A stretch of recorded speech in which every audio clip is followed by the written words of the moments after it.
Hello Philippines! Mabuhay! Andito ako ngayon sa Pilipinas for a 1-month vacation. Ang sarap mag-drive dito sa probinsya. Ibang-iba kaysa sa Dubai. Dito ang daming punong kahoy, ang daming halaman, ang daming greens. Ayan yung farm, nakikita nyo. Ang ganda ng ulap. Very simple neighborhood. Napakatahimik ng buhay dito sa probinsya. Napakasimple at napakatahimik. Ayan, may kambing.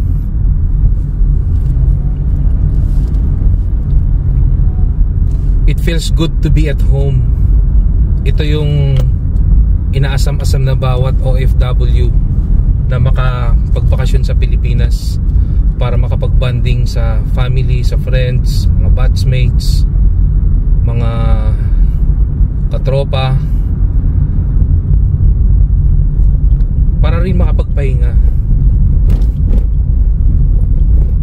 away from the corporate stress. Dito pwede kang magising ng late, pwede kang kumain ng mga masasarap na pagkain.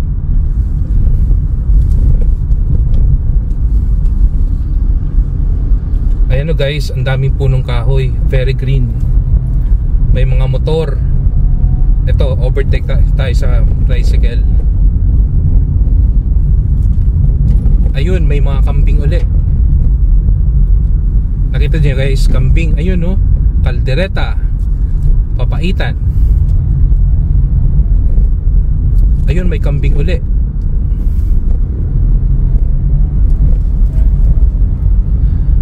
Yun nga lang guys, may kwento ako sa inyo. 4 days akong nagkaroon ng sakit sa tiyan. Nagkaroon ako ng diarrhea for 4 days. Nanghina ako, medyo nangayayat na yata ako. Kasi sa sobrang katakawan ko, pinuntahan ko lahat ng nagtitinda ng masasarap na pagkain. Lalo na yung mga street food, isaw, Adidas, yung dugo. Hindi ko alam kung anong tawag dun sa dugo, yung square. Tapos yung barbecue, puwit na manok, mga kakanin, tapos mga iba't ibang klaseng pagkain. Ang dami. Na-overwhelm yata yung tiyan ko. Tapos ayun, sumakit yung tiyan ko. Tapos nagkaroon ako ng diarrhea for 4 days. Hindi na ako nagpa-check up, uminom na lang ako ng gamot.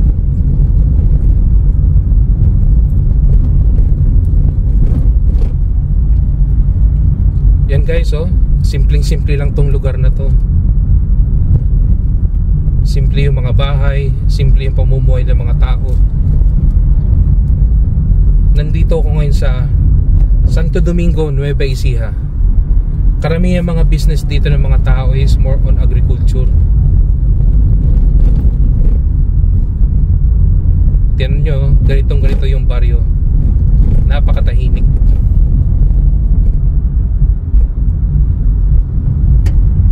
Ayan, dito na tayo sa T-crossing.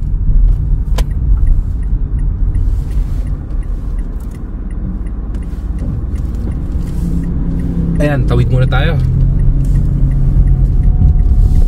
Okay guys, nandito na tayo sa highway Santo Domingo Siksikan Road. Kapag hapon or kapag umaga, kapag pasukan, ang daming tricycle dito, ang dami na ring e-bikes. Ayan, ang sarap ng mga mangga, may mga mangga. Ayun guys, so ngayon okay na yung tiyan ko sa diarrhea. Balik katakawan na uli ako. In few days pupunta kami sa Boracay. Mamamasyal kami ng family ko for the first time sa Boracay. O, kita nyo, dapat before kami tumanda, makapasyal man lang kami sa Boracay.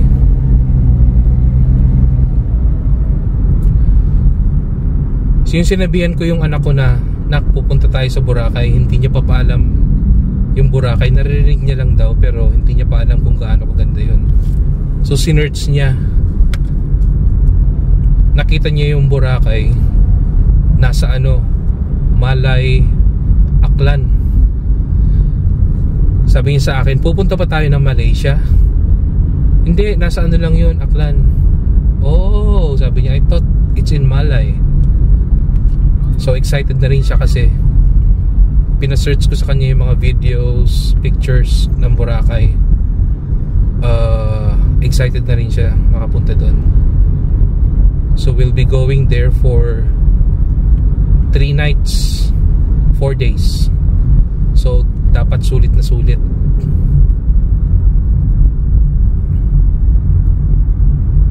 Ang ganda ng weather ngayon dito sa Pilipinas. Hindi na gaano mainit tulad ng napabalita dati. Kadalasan makulimlim ang panahon.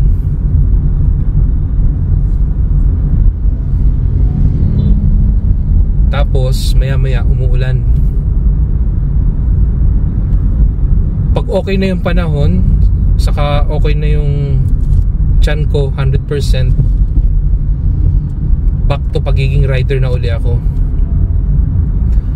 Mamamasyal ako using my motorcycle.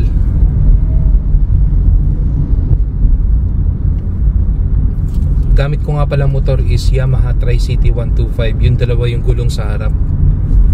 Natutumba siya, hindi siya yung steady lang. Akala kasi ng iba hindi siya natutumba. Natutumba siya. Ang pagkakaiba nga lang ng dalawang gulong dun sa harap is yung stability. Tsaka kahit mapadaan ka sa uneven surface na ikakasemplang ng motor, dun hindi, kasi aalalay yung isang gulong sa harap, yung left aalalay, tapos yung right aalalay din on the other side. So abangan nyo guys yung motovlog ko. Wow, motovlog for the first time. Papasyal ko kayo dito sa Nueva Ecija. Taga Bicol ako, kaya lang hindi na siguro kami makakabisita ng Bicol kasi yung mga nandun, yung mga malalayong kamag-anak na lang namin. Yung mother ko nasa heaven na, yung mga kapatid ko nasa ibang bansa din. So andun na lang yung mga malalayong kamag-anak. So andito na lang kami sa Nueva Ecija.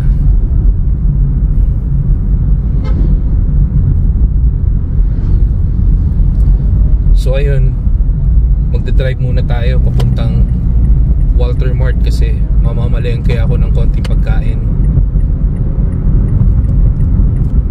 Bibili rin ako ng beer. Nakakapanibago din kasi sa Dubai usually mga nadadaanan ko mga high-rise building, tapos yung mga kalsada ilang lanes, tapos ang gaganda ng mga sakyan, tapos walang mga cotton caps, wala ring mga aso sa paligid. Tulad nyo, no, may aso. But there's nothing like the feeling of being home. Ang sarap ng makauwi sa Pilipinas, lalo na dito sa probinsya. Yung naaamoy mo yung amoy ng farm, tapos kapag umuulan yung amoy ng alimuong, ang tawag doon, mga kahol ng aso, taktalaok na manok, tapos yung mga huni ng ibon, ang sarap nilang pakinggan. So susulitin namin yung bakasyon namin dito sa Pilipinas. 1 month lang. More than 1 month pala, 1.5. Para pagdating dun sa Dubai, back to work, refresh na uli yung utak namin, fully charged na uli, mentally happy na uli kami. Alam mo naman sa Dubai maganda, pero pagdating sa trabaho full pack na energy yung kailangan mo, to the point na maapektuhan yung mental health mo dahil sa stress. So kailangan talaga yung bakasyon. Magastos ang bakasyon, mga kababayan, pero pera lang yun. Pwede pa naman kitain yung pera na magagastos namin, but the memories na makikreate, yung happiness together with your loved ones, nothing beats the prices of that. So yun na muna guys. Vlog na lang ako uli.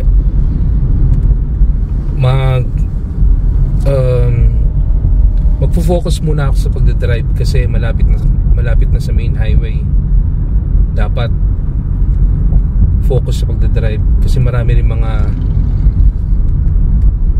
pasaway na drivers dito, mga nakamotor, mga naka-tricycle na para namang walang mga lisensya.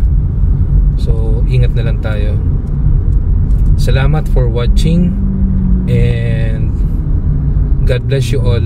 Salamat sa lahat po sa mga suporta. I appreciate all your support po. God bless us all. Bye bye.